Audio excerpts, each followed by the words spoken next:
காலை நேர பிரதான செய்திகளின் ஊடாக நர்மதா சிறில் முதலில் தலைப்பு செய்திகள். காலக்கெடு நீடிக்கப்படாது. கல்வி அமைச்சு வெளியிட்ட அறிவிப்பு.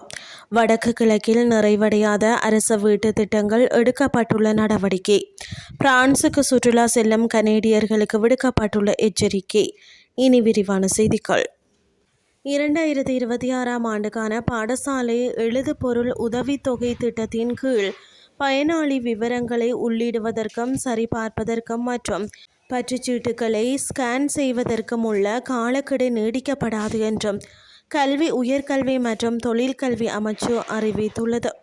அமைச்சகத்தின்படி பயனாளி தகவல்களை உள்ளிடுவதற்கான காலக்கெடு ஜூலை 25 ஆகும்.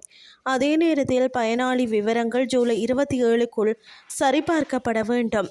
பற்றுச்சீட்டுகளை ஸ்கேன் செய்யும் பணி ஆகஸ்ட் 30க்குள் முடிக்கப்பட வேண்டும் என்றும் அமைச்சு கூறியுள்ளது. இந்த காலக்கெடுகள் இறுதியானவை என்றும் மேலும் நீடிக்கப்படாது என்றும் அது வலியுறுத்தியுள்ளது.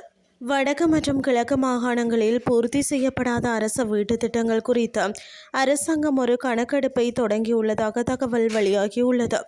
வீடமைப்பு, நிர்மாண மற்றும் நீர்வளங்கள் துறை பிரதி அமைச்சர் DB சரத் முந்தைய திட்டங்களின் கீழ் சுமார் 6000 வீடுகளின் கட்டுமானம் தொடங்கப்பட்டதாக குறிப்பிட்டார். எனினும் அந்த வீடுகளில் பலவற்றின் கட்டுமான பணிகள் ஆரம்ப கட்டத்திலேயே கைவிடப்பட்டதாக பிரதி அமைச்சர் சுட்டிக்காட்டினார். இந்த நிலையில் முடங்கியுள்ள இந்த திட்டங்களை முடிந்தவரை விரைவாக முடித்து பயனாளிகளுக்கு நிரந்தர வீடுகளை வழங்குவதே அரசாங்கத்தின் நோக்கம் என அவர் மேலும் தெரிவித்தார்.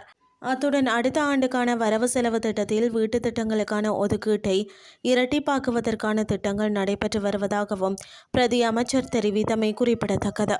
இனி வெளிநாட்டு செய்திகள். பிரான்சுக்கு சுற்றுலா செல்லும் கனேடியர்களுக்கு பயண எச்சரிக்கை விடுக்கப்பட்டுள்ளது. பயங்கரவாதம், காட்டுத்தீ, திருட்டுக்கள் மற்றும் வானிலை தொடர்பில் இந்த பயண எச்சரிக்கைகள் விடுக்கப்பட்டுள்ளது.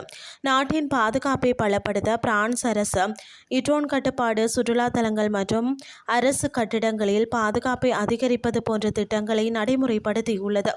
இந்த நிலையில் அதிக வெப்பம் காரணமாக ஈபிள் கோபுரம் முன்கூட்டியே மூடப்படுவதுடன் காட்டுத்தீ அபாயத்தால் காடுகள் மற்றும் மரங்கள் அடர்ந்த பகுதிகளில் புகைப்பிடிக்க தடையும் விதிக்கப்பட்டுள்ளது.